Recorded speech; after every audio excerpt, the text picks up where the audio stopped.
Have you ever trusted someone so completely that you handed them the keys to your life, only to discover they were the reason it all fell apart? Because that's exactly what happened to me. One bad decision, one person I thought was my friend, and overnight, I went. From having a home, a stable job, and a plan for the future, to sleeping in my car with nowhere to go.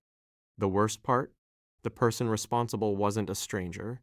It was my roommate, my best friend, the guy I'd known for almost 8 years, and when his betrayal finally caught up to him, let's just say karma worked faster than either of us expected.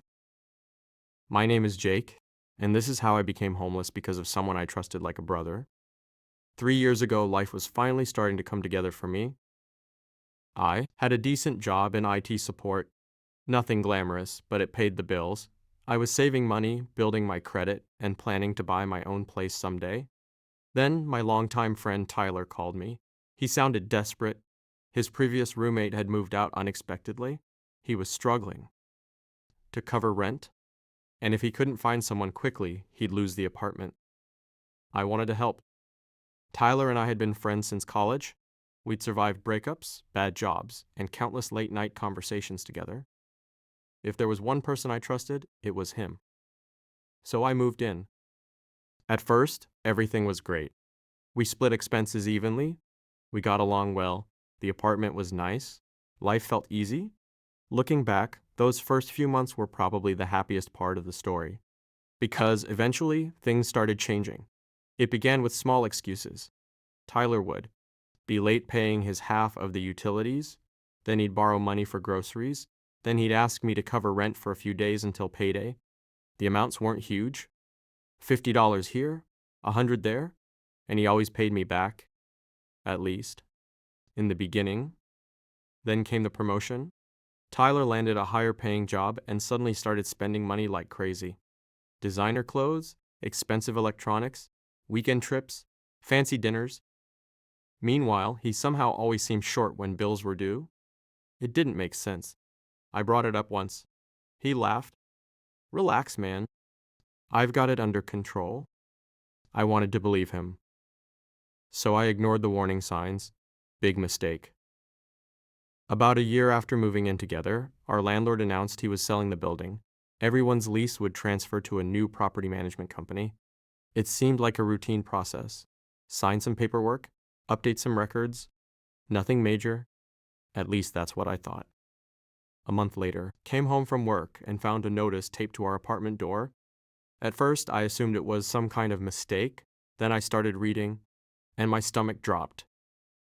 According to the notice, we were being evicted. Not in 30 days, not in 60 days. Immediately, I felt panic rising in my chest. There had to be an error. I called the management office. The woman on the phone sounded confused. Then she pulled up the account, and everything became much worse. The rent hadn't been paid in nearly 4 months. 4 months. I almost dropped the phone. That was impossible. I had transferred my half of the rent to Tyler every single month. Every payment, every time, without fail. The woman explained that.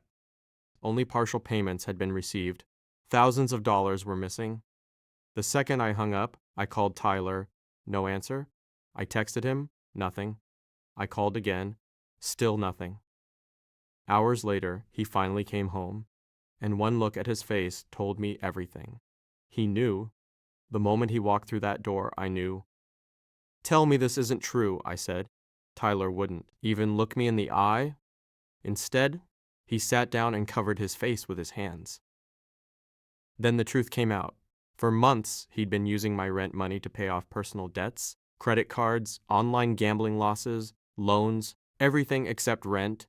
He kept convincing himself he'd fix it before anyone noticed. Then the situation got too big to hide, and instead of telling me the truth, he doubled down on the lies. I couldn't believe what I was hearing. This wasn't a misunderstanding. This wasn't bad luck. This was theft. Months of theft. The next few days were chaos. The management company refused to make exceptions. The debt was too large. The eviction stood.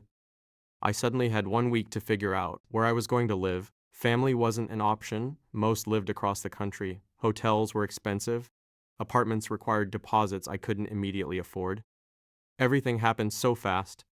Within days, my belongings were packed into boxes, my entire life reduced to whatever could fit into my car.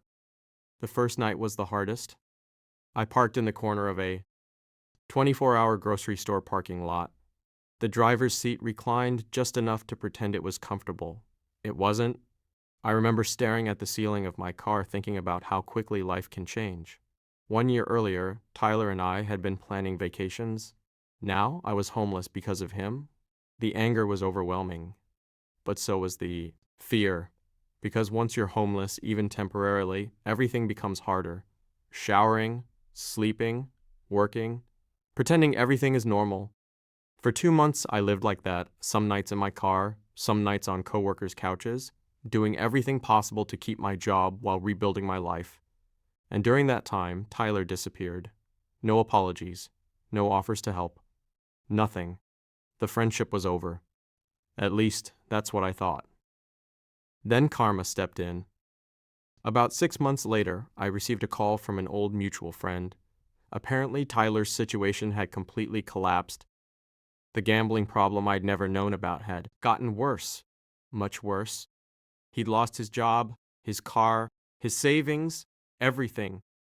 The debts he'd been hiding finally caught up to him, and for the first time, he was experiencing exactly what he'd put me through. Weeks later, I received a message. It was from Tyler, the first communication in months. The message was simple: I owe you an apology. At first, I didn't respond. I wasn't interested. But curiosity got the better of me, so we met. The guy sitting across from me barely looked like the friend I remembered. He seemed exhausted, defeated, older. For nearly an hour, he admitted everything: the lies, the gambling, the stolen rent money, the selfish decisions, all of it. Then he asked for forgiveness, and honestly, part of me wanted to tell him no. Part of me wanted him to feel exactly what I'd felt, but something surprised me. I wasn't angry anymore. Life had already punished him far more effectively than I ever could. Holding on to hatred wasn't helping me. It was only weighing me down. So I forgave him, not because he deserved it, but because I deserved peace. Today, my life is completely different. I have my own apartment, a better job, more savings than I had before everything happened. And one lesson I'll never forget: trust is valuable, but blind trust is dangerous. Friendship doesn't excuse accountability, and sometimes the people closest to you are capable of hurting you the most. Tyler's betrayal left me homeless. That's a fact. But it also forced me to become stronger, more careful, and more independent than I ever thought possible. If I could go back and change what happened, would I? Honestly, no. Because losing my home taught me something far more important. Never hand someone complete control over your future, no matter how much you trust them. And if someone betrays you, don't waste your life chasing revenge. Focus on rebuilding. Because the greatest victory isn't watching someone else fail. It's proving that their betrayal wasn't enough to destroy you. If you've ever been betrayed by a friend or roommate, share your story below. Sometimes hearing how others survive difficult situations reminds us that we're not alone.